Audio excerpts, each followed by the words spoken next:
Hey guys, welcome to Ultra Instinct 101. Here, instead of struggling to become a better fighter, we're just going to remove some mental barriers so that you can tap into your natural ability to fight.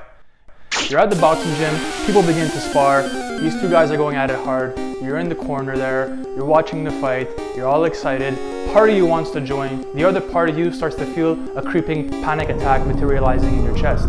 This is what we call fear. Guys, it's actually possible to fight without fear. But if you experience fear just by considering the idea of a fight, then you lack trust in either yourself or in the other person. What? So today's lesson is about how to fight without fear. There are 3 things to consider. Alright, the first factor is convictions. Guys, your convictions is where you draw your courage from, okay? Imagine you have a 3-year-old daughter and somebody tries to kidnap her right in front of you. In that moment, you would not experience fear. You would fight like hell, okay? So you have to consider what are your convictions, okay? And when you're sparring or fighting at a boxing gym, you know, there's not really a conviction there, really. You're just trying to sharpen yourself, right? So don't expect to have a whole bunch of courage to draw from when you're just at a boxing gym and you're practicing sparring or whatever, right? Especially if you're going to do a real fight, okay? In a real fight, you know, what are your convictions? To look cool, to be better than the other person, to fight because you never fought before. Well, you know, all these convictions are kind of lukewarm, right? So it's kind of like a Chinese finger trap in the sense of, you know, you want to fight, but at the same time, your conviction isn't really there because, you know, you can pretend and tell yourself, you know, I want to be the best or this is really important to me. But when it really comes down to the fight, like your conviction won't be there for you, you know. It's not really a good reason. To be better than the other person is not a good reason, okay? So that's the thing you're going to have to figure out, okay? Some people, maybe for example, kids in Thailand, they fight at like 5-6 years old, you know, and their parents are really, you know, they don't have any money and they're fighting for their family to feed them and stuff like that. So right there, they probably have a way better conviction than you do, you know, that you can come up with, right? And these convictions can be a mental construct, you know, or something that you put a lot of belief in. It has to be a real conviction, you know? So that's something you're gonna have to figure out, you know? Sharpening yourself and being good at fighting is not a conviction, okay? All right, second factor, trust and doubt. Guys, if you have any doubt in yourself, just don't fight, okay?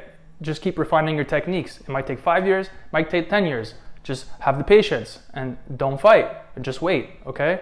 Because if you find yourself in a sparring situation and you have doubt in yourself, well, that's a very bad recipe, okay? And the only reason why you would find yourself in that situation is because your ego got involved and now you're in big trouble, okay? So don't be a retired, okay? Just be a normal person who's reasonable and only do something when you don't have doubt, okay? You wouldn't go fly a plane when you had doubt. You would just do it when you had no doubt, okay? It's simple. All right, intention. So it's not the punch you're afraid of, it's the intention behind it, okay?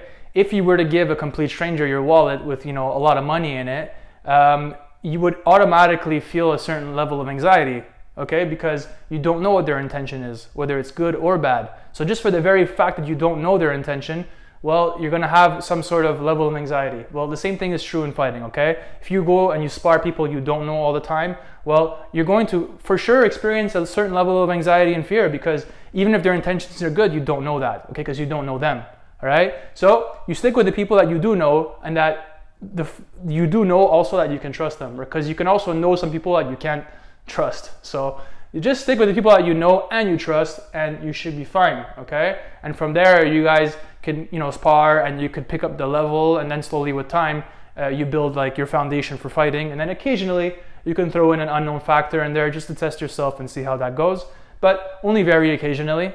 And like that, you know, you can do martial arts for a long time and not have to experience any kind of, you know, fear, doubt, and uncertainty and some stress like that. So. All right, so we spoke about convictions and how it may not necessarily be there when you're just practicing to learn how to fight. We spoke about doubt, which is something that's present until you feel ready to do something.